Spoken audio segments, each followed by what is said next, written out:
لاہور کے اندرونی شہر کی تنگ گلیوں میں ایک پرانی حویلی اپنے زمانے کی شان و شوکت کی کہانی سناتی کھڑی تھی۔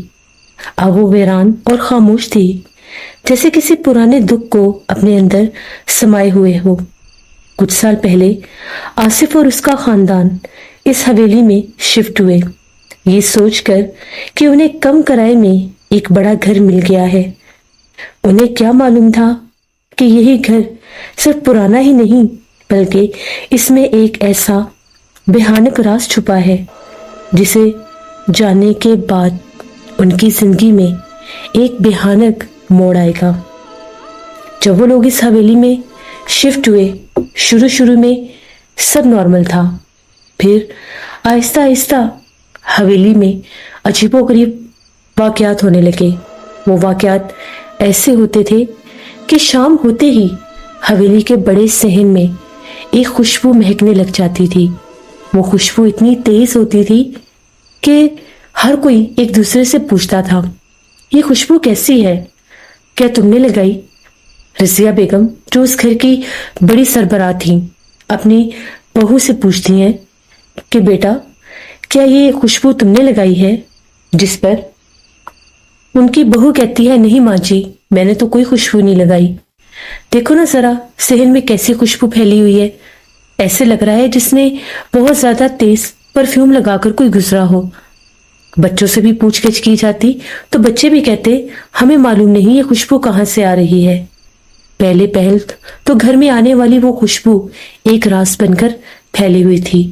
کوئی نہیں جانتا تھا کہ مغرب کے فوراً بعد پورے صحن میں اتنی تیز خوشبو کہاں سے مہک اٹھتی ہے۔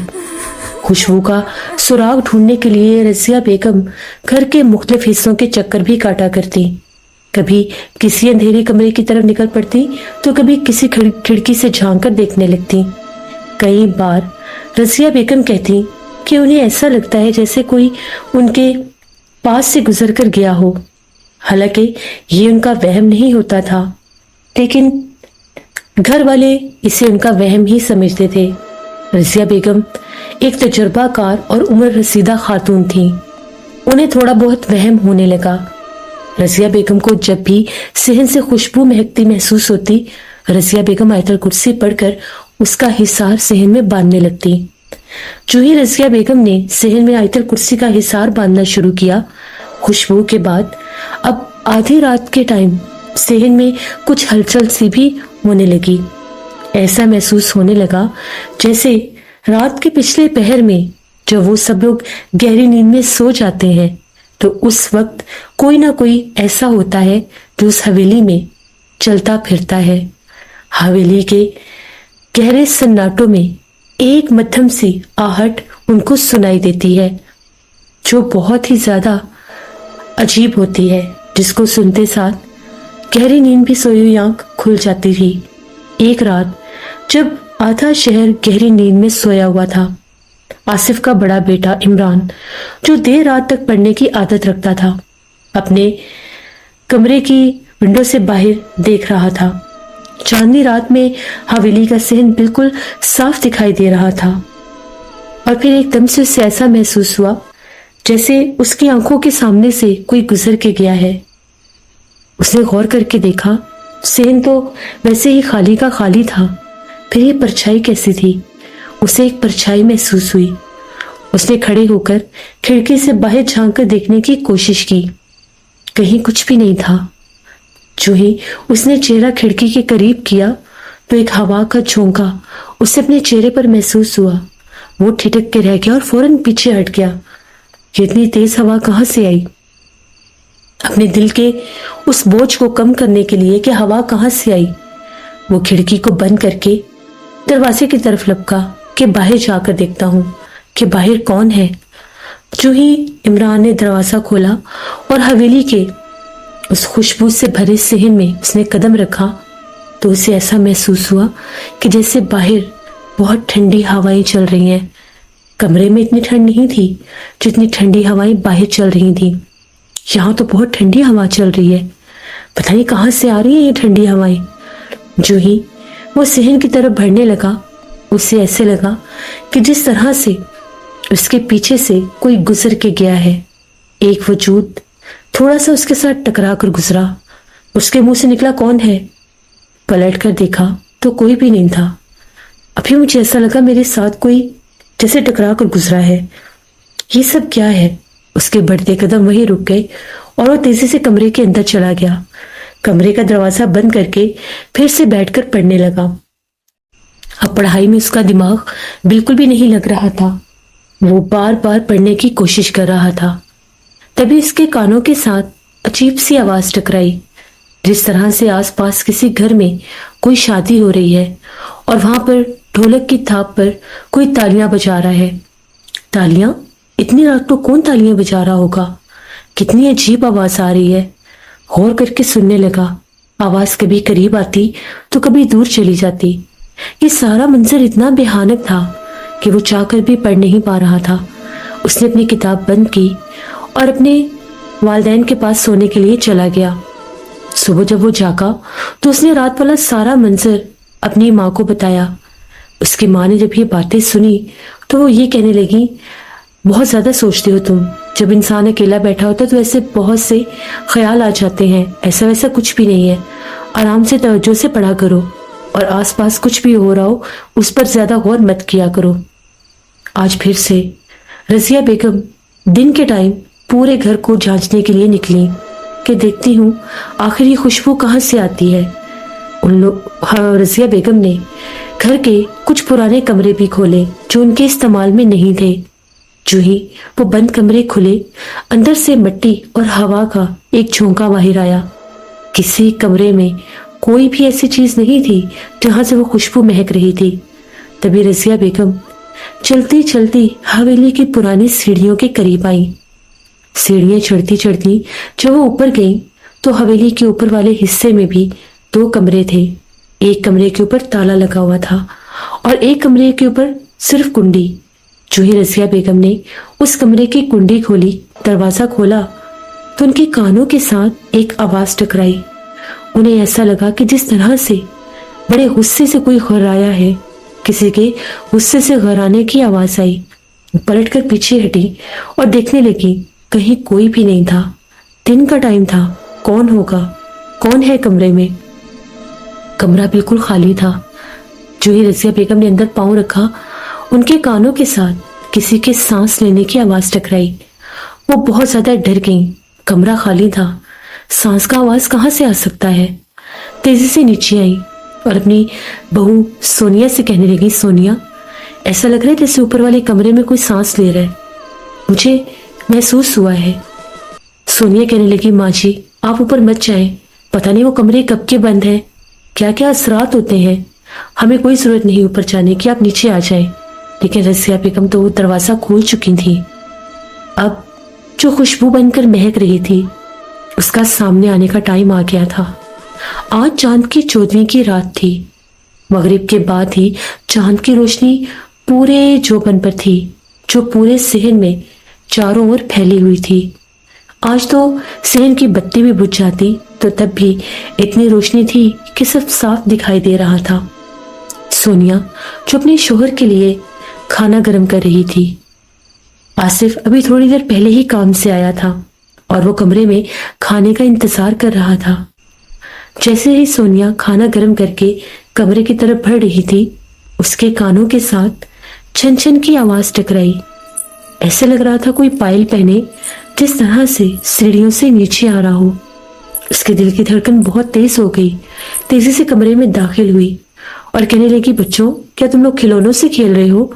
जिस पर बच्चों ने कहा, नहीं मामा, हम तो आराम से बैठे हुए हैं। क्यों, क्या हुआ? नहीं कुछ नहीं। उसने डरते डरते खाना अपने शोहर के सामने रखा, एक नजर अपनी सास की तरफ देखा और चुप करके बैठ गई। वो बहुत डरी हुई थी। खाना खाने के बाद सब घर वाले सोने के लिए बिस्तरों में चले गए, लेकिन इमरान को आज भी पढ़ना था। इमरान उठकर साथ वाले अकेले कमरे में आ गया और वहां पर बैठकर पढ़ने लगा। आज कमरे में बहुत घुटन सी हो रही है, चलो कमरे की खिड़की ही खोल देता हूँ। कमरे की खिड़की खोली तो बरामदे से बाहर सहन साफ दिखाई दे रहा था। जिसमें चांद की चांदनी पूरी तरह से फैली हुई थी।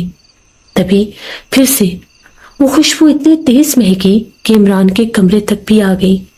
ऐसे लग रहा था कि वो खुशबू चलते चलते इमरान तक पहुंच गई है। पढ़ते पढ़ते इमरान अपनी पढ़ाई में इतना मगन हुआ कि उसे वक्त का अंदाजा ही नहीं हुआ। जो ही घड़ी ने रात का 1:30 बजाया, इमरान के कानों के साथ एक छन छन की आवाज टकराई। उसे ऐसा लगा कि जैसे कोई लड़की पाँव में पायल पहने चल रही है। मामा मामा तो इस टाइम सो जाती हैं, फिर ये कौन होगा? तभी जब उसकी नजर बाहर सहन की तरफ गई तो जो मंजर उसकी आंखों ने देखा वो दिल दहला देने के लिए काफी था। वो क्या देखता है कि चांद की चमकती चांदनी में सीढ़ियों से एक दुल्हन का रूप धारे औरत नीचे उतर रही है, जिसके पांव जमीन पर ऐसे पड़ रहे हैं जैसे हवा में लहरा रहे हों। वो चलती चलती आई, ट्रक के पास आकर बैठ गई और बेहानक नजरों से इमरान को देखने लगी। ऐसे लग रहा था कि वो अभी इमरान को जैसे नोच नोच कर खा जाएगी। उसकी आंखें बर्फ की तरह सफेद थीं, जिनमें कोई काली पुतली नहीं थी। आधा चेहरा जला हुआ और आधा चेहरा इंतहाई हैबतनाक, काले स्याह हाथ जिनमें बहुत सी चूड़ियां भरी हुई थीं, और सामने आकर बैठकर एक बेहानक मुस्कुराहट के साथ इमरान को देखने लगी। इमरान उसे यूं देख रहा था कि जिस तरह से अभी उसकी सांस रुक जाएगी। उसके दिल की धड़कन उसके कानों तक पहुंच गई। पाँव ऐसे थे जैसे पत्थर के हो गए हों। उसके हलक से एक दिल खराश चीख गूंजी। उसकी चीख सुन के सभी घर वाले जाग गए। इमरान, इमरान क्या हो गया? क्यों चिल्ला रहे हो? दादी अम्मा, उसके अब्बू, उसकी अम्मी सब भागे। इमरान जमीन पर बेहोश पड़ा था। इमरान को फौरन उठाया गया, बिस्तर पर लिटाया गया। पानी के छींटे उसके चेहरे पर मारे गए तो उसे होश आया और वो फटी फटी आंखों से सभी घर वालों को देख रहा था। दादो, दादो बाहर सहन में, मैंने सहन में भी एक औरत को देखा। वो सीढ़ियों से नीचे उतर रही थी। एक दुल्हन, एक खौफनाक दुल्हन। उसका चेहरा बहुत भयानक था। वो मुझे देखकर हंस रही थी। वहां सामने ट्रक के पास वो बैठी थी। तभी आसिफ जल्दी से सहन में गया। जो ही आसिफ सहन में गया तो दरख्त के करीब सुर्ख चूड़ियां रखी हुई थी और वहां पर ऐसे पैरों के निशान थे जिस तरह से कोई गीले और नंगे पांव सहन में चल रहा हो। दरख्त के चारों तरफ एक नोकदार अंगूठे वाले पैरों के निशान लगे हुए थे जो सीढ़ियों से नीचे उतरे थे, लेकिन पूरे सहन में कहीं कोई भी नहीं था सिवाय उस बेहानक खुशबू के। मुझे एक पुरस्कार खुशबू पूरे सहन में फैली हुई थी। तभी आसिफ को ऐसा महसूस हुआ कि जिस तरह से उसके कान के लो के पास आकर किसी ने एक फूंक मारी है। उसने अपने कान पर हाथ मारा और पीछे पलटकर देखने लगा, कौन है यहाँ पर? सामने आओ, क्यों हमें तंग किया हुआ है? लेकिन वो कहाँ सामने आने वाली थी। वो तो खुशबू बनकर उनके चारों तरफ पहले ही फैली हुई थी। तभी रजिया बेगम ने कहा, आसिफ जल्दी से अंदर आ जाओ, तुम्हारे पीछे एक काला साया है। रजिया बेगम ने आसिफ के पीछे एक काले रंग की परछाई को देखा। आसिफ तेजी से अंदर भागा। पलट कर देखा तो कहीं कुछ भी नहीं था। अम्मी, कैसा साया, कैसी परछाई? आसिफ, जब तुम दरख्त के पास खड़े थे तुम्हारे पीछे एक काले रंग की परछाई थी, जैसे किसी का साया दीवार पर पड़ता है। एक औरत नुमा वजूद था। हाँ, बिल्कुल दुल्हन की तरह ही सजी हुई थी। साए में जैसे उसके जेवरात भी दिख रहे थे। मुझे तो लगता है इस घर में कोई गड़बड़ है। मानो या ना मानो, ये पुराना हवेली नुमा घर तो हमने ले लिया, लेकिन ये भी नहीं सोचा कि यहाँ पर क्या मामलात हैं। सब ठीक हो जाएगा, आप लोग परेशान ना हो। वो सब एक दूसरे को तसल्लियां देने लगे। इमरान को लेकर सोने वाले कमरे में चले गए, लेकिन अभी भी मुसलसल पूरे घर में छन छन की आवाजें गूंज रही थी। वो रात बहुत ज्यादा मुश्किल थी। एक मध्यम सी गुनगुनाने की आवाज पूरे माहौल में फैली हुई थी, जो रात के सन्नाटे में इतनी पुरस्कार लग रही थी कि गुनगुनाने की वो आवाज समझ में तो नहीं आ रही थी, लेकिन एक गुमनाम सी गुनगुनाने की आवाज गूंज रही थी। शायद ये वही भटकती चुड़ैल थी जो गुनगुना रही थी। चांद की चौदहवीं को देखकर वो रात तो जैसे कैसे कट ही गई। अगली सुबह आसिफ ने जाकर इस हवेली के बारे में आसपास के लोगों से पूछा तो उनका ये कहना था कि जब भी चांद की चौदहवीं होती है तो इस घर से किसी औरत के गुनगुनाने की आवाजें आती हैं, तालियां भी गूंजती हैं। हमें नहीं पता यहाँ पर क्या राज है। तभी वहां से गुजरने वाले एक बुजुर्ग ने बताया, इस घर में एक भटकती चुड़ैल रहती है, चुड़ैल दुल्हन। इस घर को छोड़ दो वरना वो तुम सब पर हावी हो जाएगी। इस घर में वो किसी को आबाद नहीं होने देती। इस घर में वो सदियों से भटक रही है। ये घर कभी आबाद था। नवाब साहब ने यह हवेली बनवाई थी, लेकिन उनकी बेटी की शादी वाली रात ही उनकी बेटी का इंतकाल हो गया। उसके बाद ये हवेली आज सेबसदा हो गई। उसके बाद कोई भी इस हवेली में आबाद नहीं हो सका। नवाब साहब भी हवेली को छोड़कर चले गए। तब से ये हवेली वीरान है। तुम्हारे जैसे बहुत से लोग आए और वो भाग गए। तुम भी चले जाओ अगर जान प्यारी है तो। आसिफ ये सारी बातें सुनकर घर आया। रजिया बेगम भी डर गई और कहने लगी, पुराने वक्तों में हमारे बड़े भी हमें कहानियां सुनाते थे। चुड़ैल दुल्हन भटकती है जो चांदनी रातों में दुल्हन का रूप धारे उस जगह पर जरूर आती है जहां पर उसका बसेरा होता है। हाँ, ऐसे ही खुशबू का जिक्र मेरी अम्मी भी किया करती थी। रसिया बेगम को अपनी अम्मी की बातें याद आने लगी, जो अभी भी किचन में काम कर रही थी। काम करते करते उसे वक्त का अंदाजा नहीं हुआ। 12:30 बज गए थे। उसके कानों के साथ गुनगुनाने की आवाज गूंजी। आवाज बहुत करीब से आ रही थी। उसके दिल की धड़कन बहुत तेज हो गई।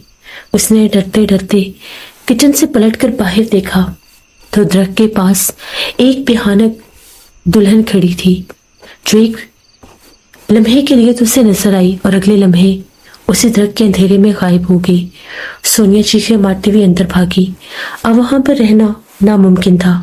आसिफ ने फैसला किया कि अब हम यहाँ पर नहीं रहेंगे।